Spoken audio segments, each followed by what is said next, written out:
जय श्री राम दोस्तों। आज के इस चैप्टर 13 के पार्ट सेकंड पे आप सभी का स्वागत है। अगर आप सभी ने पार्ट 1 और बाकी के वीडियोस नहीं देखे हैं तो उसका वीडियो मैं आप सभी को प्लेलिस्ट में दे दूंगा। तो एक बार चैनल पे जाओ, प्लेलिस्ट वाले ऑप्शन पे जाओ, वहाँ पर पूरी वीडियोस पड़ी हुई है, स्टार्टिंग से देख लो तो आपको और भी अच्छे से समझ में आ जाएगा। चलो वीडियो को स्टार्ट करते हैं। तो अगर आप सभी ने पिछली वीडियोज़ देखी होगी, खासकर पार्ट 1 इसकी, तो आप सभी को पता होगा कि जो ऑथर है वो जंप करना स्टार्ट कर देते हैं अघोरियों के साथ।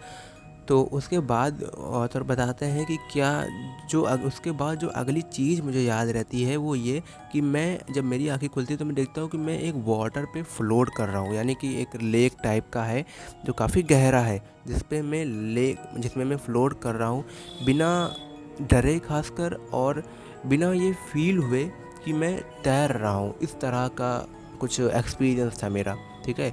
और मैं जब मेरी आंखें खुलती है तो मैं देखता हूँ कोई नहीं है, लेकिन जब मैं अपने राइट देखता हूँ तो देखता हूँ लगभग 15 अघोरी भी मेरे साथ तैर रहे हैं, और जब लेफ़्ट मुड़ता हूँ तो देखता हूँ कि 12 और अघोरी मेरे साथ तैर रहे हैं।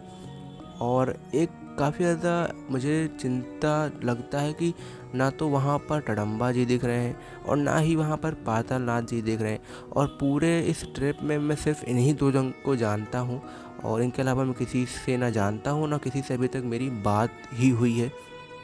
मैं बस सोच ही रहा होता हूँ, और मैं ये भी सोच रहा होता हूँ कि कैसे एक एक्सपर्ट की तरह बिना किसी प्रॉब्लम के मैं वहाँ पर फ्लोट कर पा रहा हूँ, और बिना ये एहसास हुए कि फ़्लोट कर रहा हूँ। मतलब ये एक्सपीरियंस ऐसा है कि हो भी रहा है और नहीं भी हो रहा है। बताना शब्द से तो नामुमकिन है, अगर कोई रियल लाइफ में अगर आप देखोगे तभी आपको समझ में आ सकता है। ये सब सारी चीज़ें सोच ही रहा था, तभी जो टडम्बा जी हैं वो आ जाते हैं और हर हर शंभू पुकारते हैं, और मुझसे कहते हैं कि बालक, ये एक रिचुअल है जिसको जल अग्नि जागृति कहते हैं, या फिर इंग्लिश में वाटर फायर अवेकनिंग रिचुअल कहते हैं। यह नॉर्मली हम हर महीने करते हैं, और हर महीने में एक बार करते हैं, ठीक है। और ये जो टाइम स्पेसिफाइड होता है वो सन एंड मून के मूवमेंट्स के द्वारा होता है, यानी कि सन और मून में कुछ चीज़ें होती हैं जो तुम्हें नहीं बता सकते अभी, वो सारी चीज़ें देखकर हम इस रिचुअल का टाइम निर्धारित करते हैं। और इस बार ये टाइम काफ़ी ज़्यादा अच्छा हुआ है क्योंकि इस बार तुम भी हमारे साथ हो।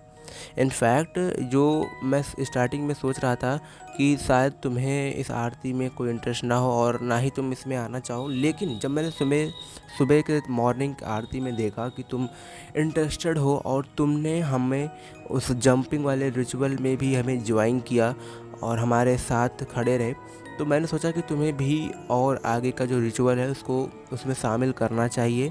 और जो तुम मुझसे पूछ रहे हो, ये फ्लोटिंग ओवर द वाटर, जिसमें तुम वाटर के ऊपर तैर रहे हो, ठीक है, ये मैं तुम्हें बता दूं कि ये मेंटली और फिज़िकली प्रिपेयर करने के लिए किया जा रहा है, जो हमारा मेन रिचुअल है उसके लिए, ठीक है, जो जल अग्नि रिचुअल जागृति रिचुअल है उसके लिए।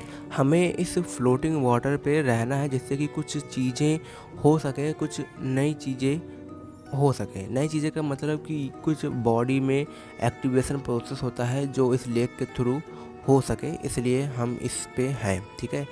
ऑथर पूछते हैं कि क्या ये जो लेक है हम यहीं पर जो मेन रिचुअल है वो करने वाले हैं।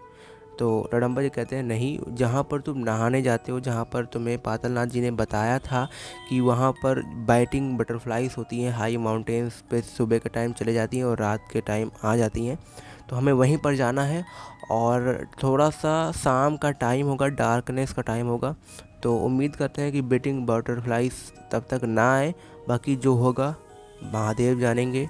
सारी चीज़ें बताने के बाद जो टडम्बा जी होते हैं वो खुद लेक में उतर जाते हैं, वो भी तैरना स्टार्ट कर देते हैं।